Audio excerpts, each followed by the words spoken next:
ప్రభువు నామానికి స్తోత్రం. ప్రతిరోజు వినడం ద్వారా ఒక సంవత్సరానికి బైబిల్ చదవడానికి ఈ ఛానల్ సహాయపడుతుంది. Please subscribe and support. హృదయపూర్వక ధన్యవాదాలు.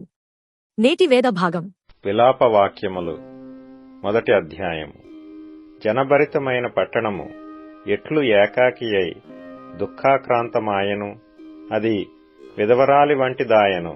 అన్యజనులలో ఘనతకెక్కినది, సంస్థానములలో రాజకుమార్తె అయినది. ఎట్లు పన్ను చెల్లించునదైపోయెను, రాత్రియందు అది బహుగా ఏడ్చుచున్నది. కన్నీరు దాని చెంపల మీద కారుచున్నది. దాని విటకాండ్రందరిలో దాని నోదార్చువాడొకడునూ లేడు. దాని చెలికాండ్రందరూ దాని మోసపుచ్చిరి, వారు దానికి శత్రువులైరి. యూదా బాధ నొంది దాసురాలై చెరలోనికి పోయియున్నది, అన్యజనులలో నివసించుచున్నది. విశ్రాంతి నొందకపోయెను. దాని తరుమువారందరూ ఇరుకుచోట్ల దాని కలిసి కొందురు. నియామక కూటములకు ఎవరనూ రారు గనుక సియోను మార్గములు ప్రలాపించుచున్నవి. పట్టణపు గుమ్మములన్నీయు పాడైపోయెను. యాజకులు నిట్టూర్పు విడుచుచున్నారు, దాని కన్యకులు దుఃఖాక్రాంతులైరి. అదియు వ్యాకుల భరితురాలాయెను. దాని విరోధులు అధికారులైరి, దాని శత్రువులు వర్ధిల్లుచున్నారు. దాని అతిక్రమము విస్తారమని యెహోవా దానిని శ్రమపరచుచున్నాడు. విరోధులు దాని పసిపిల్లలను చెరపట్టుకొని పోయిరి. సియోను కుమారి సౌందర్యమంతయు తొలగిపోయెను. దాని అధిపతులు మేతలేని దుప్పుల వలె ఉన్నారు. వారు బలహీనులై తరుమువారి ఎదుట నిలువలేక పారిపోయిరి. యెరూషలేము పూర్వకాలమున తనకు కలిగిన శ్రేయస్సునంతటినీ జ్ఞాపకము చేసుకొనుచున్నది. దానికి కలిగిన శ్రమానుభవ కాలమునందు, సంచార దినములయందు సహాయము చేయువారెవరనూ లేక దాని జనము శత్రువు చేతిలో పడినప్పుడు విరోధులు దాని చూచి విశ్రాంతి దినములను బట్టి దానిని అపహాస్యము చేసిరి. యెరూషలేము ఘోరమైన పాపము చేసెను, అందుచేతను అది అపవిత్రురాలాయెను. దాని గణపరిచిన వారందరూ దాని మానమును చూచి దాని తృణీకరించుదురు. అది నిట్టూర్పు విడుచుచు వెనుకకు తిరుగుచున్నది. దాని అపవిత్రత దాని చెంగుల మీదనున్నది. దాని కడవరి స్థితిని అది జ్ఞాపకము చేసుకొనకయుండెను. అది ఎంతో వింతగా హీనదశ చెందినది. దానిని ఆదరించువాడొకడునూ లేకపోయెను. యెహోవా శత్రువులు అతిశయిల్లుట చేత నాకు కలిగిన శ్రమను దృష్టించుము. దాని మనోహరమైన వస్తువులన్నీయు శత్రువుల చేతిలో చిక్కెను. నీ సమాజములో ప్రవేశింపకూడదని ఎవరిని గూర్చి ఆజ్ఞాపించితివో ఆ జనముల వారు దాని పరిశుద్ధ స్థలమున ప్రవేశించియుండుట అది చూచుచునేయున్నది. దాని కాపురస్తులందరూ నిట్టూర్పు విడుచుచు ఆహారము వెదుకుదురు. తమ ప్రాణ సంరక్షణ కొరకు తమ మనోహరమైన వస్తువులనిచ్చి ఆహారము కొందురు. యెహోవా, నేను నీచుడనైతిని, దృష్టించి చూడుము. త్రోవను నడుచువారలారా, ఈలాగు జరుగుట చూడగా మీకు చింతలేదా? యెహోవా తన ప్రచండ కోప దినమున నాకు కలగజేసిన శ్రమ వంటి శ్రమ మరి ఎవరికైనను కలిగినదో లేదో మీరు నిదానించి చూడుడి. పరము నుండి ఆయన నా ఎముకల మీదికి అగ్ని ప్రయోగించియున్నాడు. అది ఎడతెగక వాటిని కాల్చుచున్నది. నా పాదములను చిక్కుపరచుటకై వలనొగ్గియున్నాడు. నన్ను వెనుకకు త్రిప్పియున్నాడు. ఆయన నన్ను పాడుచేసి దినమెల్లా నన్ను సొమ్మసిల్ల చేసియున్నాడు.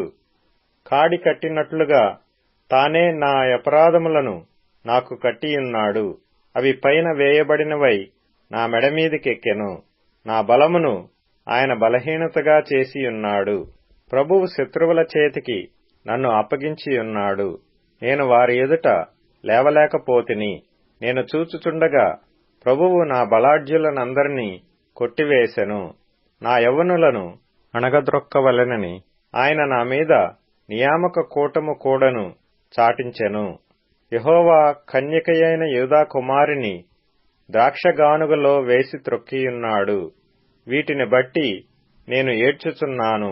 నా కంట నీరు ఒలుకుచున్నది.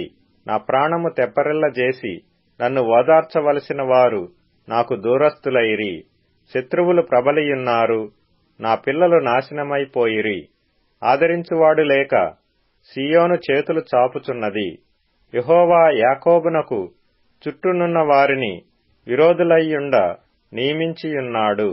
యెరూషలేము వారికి హేయమైనదాయెను. యెహోవా న్యాయస్థుడు, నేను ఆయన ఆజ్ఞకు తిరుగుబాటు చేసితిని. సకల జనములారా చిత్తగించి ఆలకించుడి. నా శ్రమ చూడుడి. నా కన్యకులను నా యవనులను చెరలోనికి పోయియున్నారు. నా విటుకాండ్రును నేను పిలువనంపగా వారు నన్ను మోసపుచ్చిరి. నా యాజకులను నా పెద్దలను ప్రాణ సంరక్షణకై ఆహారము వెదకపోయి పట్టణములో ప్రాణము విడిచిన వారైరి. యెహోవా దృష్టించుము, నాకు ఇబ్బంది కలిగెను. నా అంతరంగము క్షోభిల్లుచున్నది. నేను చేసిన గొప్ప ద్రోహమును బట్టి నా గుండె లోలోపల కొట్టుకొనుచున్నది. వీధులలో ఖడ్గము జన నష్టము చేయుచున్నది. ఇండ్లలో నానా మరణకర వ్యాధులున్నవి. నేను నిట్టూర్పు విడుచుట విని నన్నాదరించువాడొకడును లేడాయెను. నీవు నాకు ఆపద కలుగజేసితివన్న వార్త నా విరోధులందరూ విని సంతోషించుచున్నారు. నీవు చాటించిన దినమును నీవు రప్పించుదువు. అప్పుడు వారు నన్ను పోలియుండెదరు. వారు చేసిన దుష్కార్యములన్నీయు నీ సన్నిధి నుండును. నేను బహుగా నిట్టూర్పులు విడుచుచున్నాను. నా మనస్సు కృంగిపోయెను. నేను చేసిన అపరాధములన్నిటిని బట్టి నీవు నాకు చేసినట్లు వారికి చేయుము. విలాపవాక్యములు 2వ అధ్యాయము. ప్రభువు కోపపడి సీయోను కుమార్తెను మేఘముతో కప్పియున్నాడు.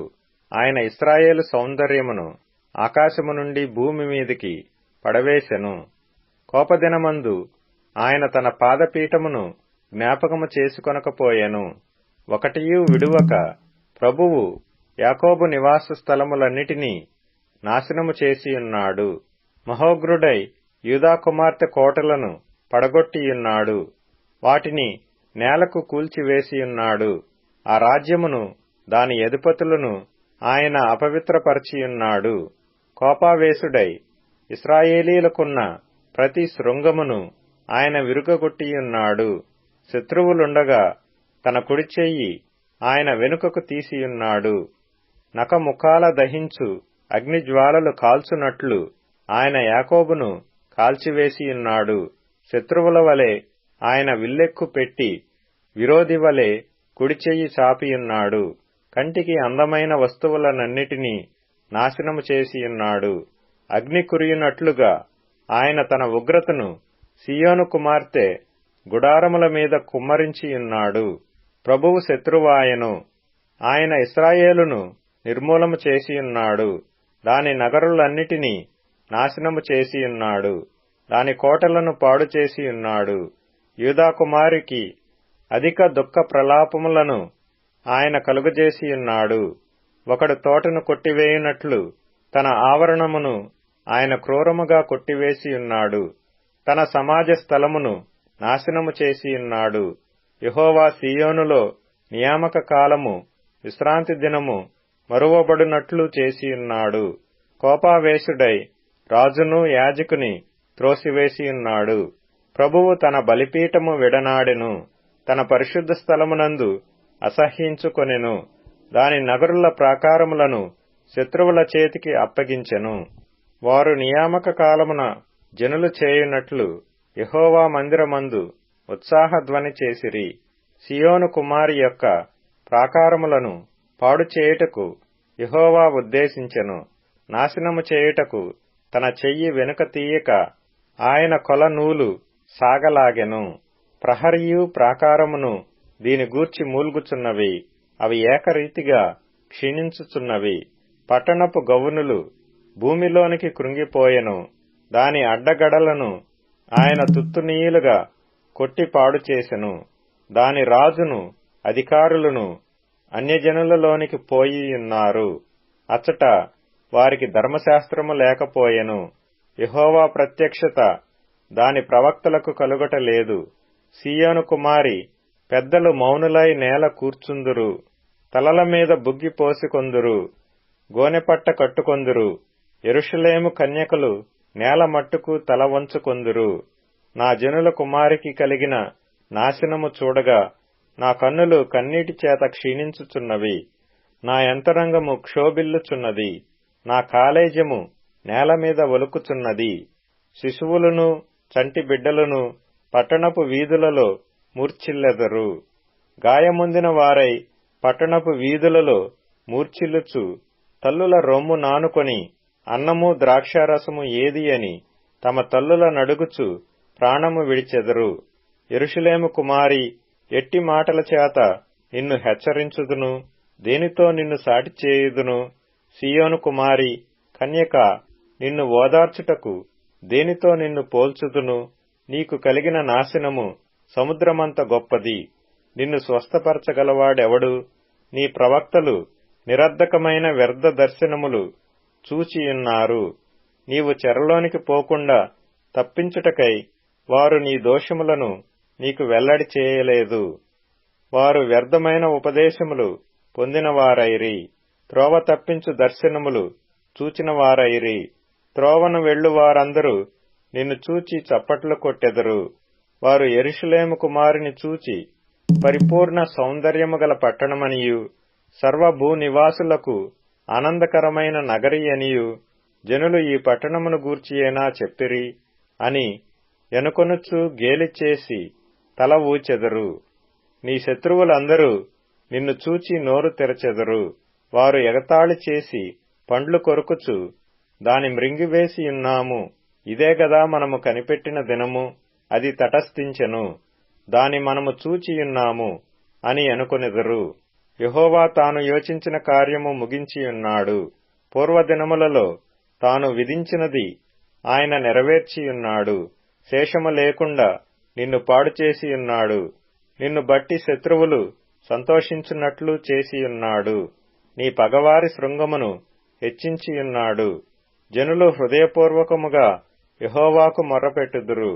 సీయోను కుమారి ప్రాకారమా, నదీ ప్రవాహము వలె దివారాత్రము కన్నీరు పారనిమ్ము.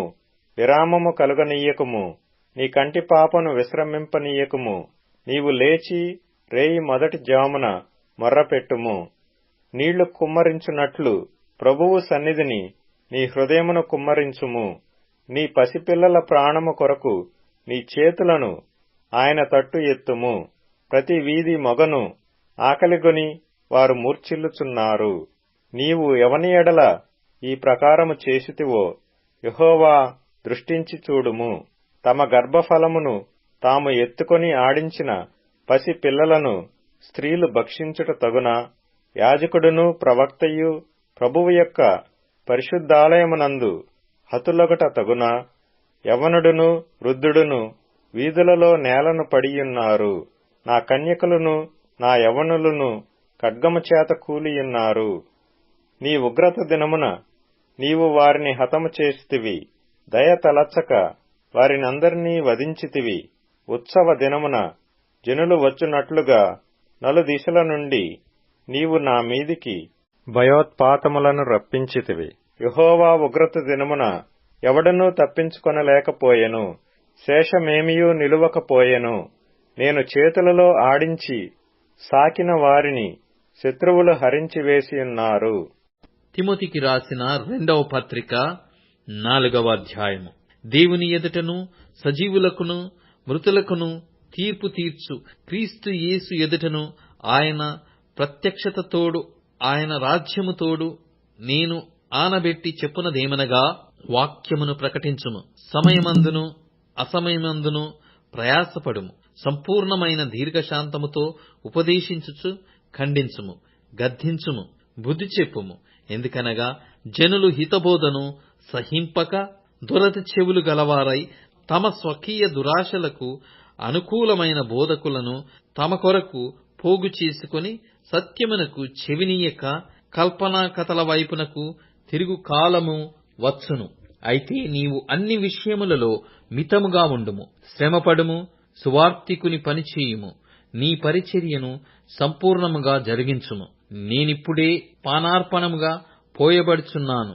నేను వెడలిపోవు కాలము సమీపమై ఉన్నది. మంచి పోరాటము పోరాడి తిని, నా పరుగు కడముట్టించి తిని, విశ్వాసము కాపాడుకొంటిని. ఇక మీదట నా కొరకు నీతి కిరీటము ఉంచబడి ఉన్నది. ఆ దినమందు నీతిగల న్యాయాధిపతియైన ప్రభువు అది నాకు మాత్రమే కాకుండా తన ప్రత్యక్షతను ఆపేక్షించు వారికందరికిని అనుగ్రహించును. నా యొద్దకు త్వరగా వచ్చుటకు ప్రయత్నము చేయుము. దేమా ఇహలోకమును స్నేహించి నన్ను విడిచి తెసలోనికెకు వెళ్ళెను. క్రేస్కే గలతీయకును, తీతు దల్మతీయకును వెళ్ళిరి. లూకా మాత్రమే నా యొద్ద ఉన్నాడు. మార్కును వెంటబెట్టుకుని రమ్ము. అతడు పరిచారము నిమిత్తము నాకు ప్రయోజనకరమైన వాడు. తుకికును ఎఫెసునకు పంపితిని. నీవు వచ్చినప్పుడు నేను త్రోయలో కార్పునొద్ద ఉంచి వచ్చిన అంగీని, పుస్తకములను, ముఖ్యముగా చర్మపు కాగితములను తీసుకుని రమ్ము. అలెగ్జాంద్రను అనబడిన వాడు నాకు చాలా కీడు చేసెను. అతని క్రియల చొప్పున ప్రభువు అతనికి ప్రతిఫలమిచ్చును. అతని విషయమై నీవును జాగ్రత్తగా ఉండుము. అతడు మాటలను బహుగా ఎదిరించెను. నేను మొదట సమాధానము చెప్పినప్పుడు ఎవడునూ నా పక్షముగా నిలవలేదు. అందరూ నన్ను విడిచిపోయిరి. ఇది వారికి నేరముగా ఎంచబడకుండును గాక. అయితే నా ద్వారా సువార్త పూర్ణముగా ప్రకటింపబడు నిమిత్తమును, అన్యజనులందరూ దాని విను నిమిత్తమును ప్రభువు నా ప్రక్క నిలిచి నన్ను బలపర్చెను గనక నేను సింహము నోట నుండి తప్పింపబడితిని. ప్రభువు ప్రతి దుష్కార్యము నుండి నన్ను తప్పించి తన పరలోక రాజ్యమునకు చేరునట్లు నన్ను రక్షించును. యుగయుగములు ఆయనకు మహిమ కలుగునుగాక. ఆమేన్. ప్రిస్కకును అకులకును ఒనేసిఫోరు ఇంటి వారికిని నా వందనములు. ఎరస్తు కొందరిలో నిలిచిపోయెను. త్రోఫిము రోగి అయినందున అతని మిలేతులో విడిచివచ్చి తిని. శీతకాలము రాకమునుపు నీవు వచ్చుటకు ప్రయత్నము చేయుము. యుబూలు, పుదే, లీను, క్లౌదియయు సహోదరులందరూ నీకు వందనములు చెప్పుచున్నారు. ప్రభువు నీ ఆత్మకు తోడయుండునుగాక. కృప మీకు తోడయుండునుగాక. కీర్తనల గ్రంథం 120వ కీర్తన. నా శ్రమలో నేను యెహోవాకు మొర్రపెట్టి తిని, ఆయన నాకు ఉత్తరమిచ్చెను. యెహోవా అబద్ధమాడు పెదవుల నుండియు మోసకరమైన నాలుక నుండియు నా ప్రాణమును విడిపించుము. మోసకరమైన నాలుక, ఆయన నీకేమి చేయును? ఇంతకంటే అధికముగా నీకేమి చేయును? తంగేడు నిప్పులతో కూడిన బాణములను, బలాఢ్యుల వాడిగల బాణములను నీ మీద వేయును. అయ్యో, నేను మెషకులో పరదేశినయ్యున్నాను. కేదారు గుడారముల యొద్ద కాపురమున్నాను. కలహప్రియుని యొద్ద నేను చిరకాలము నివసించిన వాడను. నేను కోరునది సమాధానమే. అయినను మాట నా నోట వచ్చిన తోడని వారు యుద్ధమునకు సిద్ధమగుదురు. ఇప్పుడు tune in, Spotify, Amazon music మరియు యూట్యూబ్ మ్యూజిక్ లో కూడా అందుబాటులో ఉంది. Please follow us.